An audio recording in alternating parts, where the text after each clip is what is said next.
Bonjour et bienvenue sur la chaîne dédiée à l'entrepreneuriat.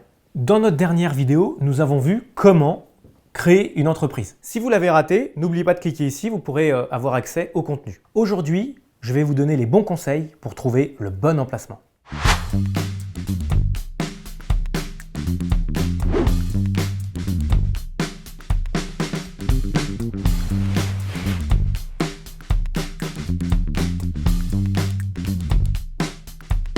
Les premières questions à se poser, c'est de définir la taille de mon emplacement. Est-ce que j'ai besoin d'un showroom?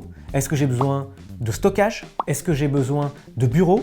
On pourrait se dire qu'à l'ère du numérique, on n'a plus besoin de se rendre physiquement dans les boutiques et donc on n'a plus besoin d'emplacement. Eh bien non, on constate que les meilleures agences du réseau sont les agences qui ont les meilleurs emplacements. Il y a donc une corrélation entre chiffre d'affaires et la qualité de l'emplacement.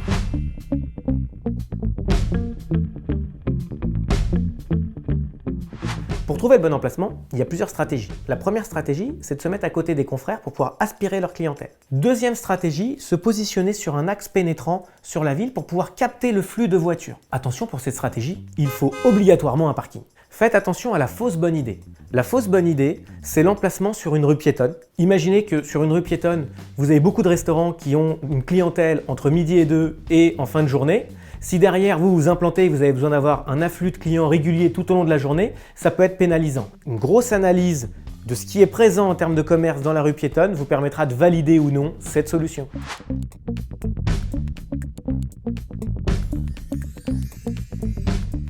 Pour pouvoir s'implanter, il faut respecter les normes. Et les normes, quelles sont-elles? La première, c'est les ABF. Si vous êtes à proximité d'un monument qui est classé, là, l'architecte des bâtiments de France de la ville doit donner son accord sur votre pose d'enseigne. Pour cela, rendez-vous dans la mairie. Deuxième norme à respecter, ce sont les normes PMR. PMR pour personnes à mobilité réduite. Votre porte d'entrée doit faire 90 cm de large pour pouvoir laisser passer un fauteuil roulant. Et si jamais vous avez un escalier ou des marches pour pouvoir rentrer dans l'emplacement, il faudra prévoir une rampe amovible.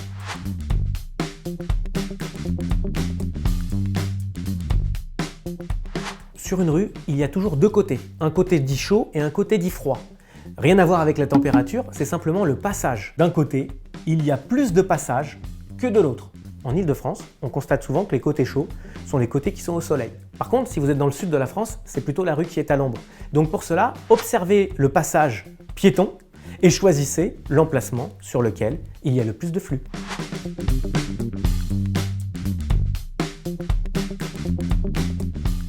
Faites attention, il y a quelques pièges à éviter. Imaginez que vous êtes dans le sud de la France avec une vitrine plein sud. Rapidement, l'intérieur de votre vitrine peut atteindre les 70 degrés.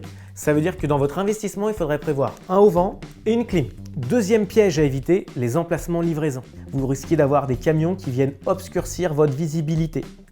Et également, deuxième problématique, lorsqu'ils manœuvrent pour pouvoir se garer, ils peuvent vous arracher votre enseigne drapeau. C'est l'enseigne, vous savez, qui est perpendiculaire à votre façade. Dernière chose, ne vous positionnez pas à proximité d'un bar. Si vous avez des personnes qui fument des cigarettes devant votre emplacement, peut-être que ça va faire peur à des clients et ils n'oseront pas rentrer dans votre boutique.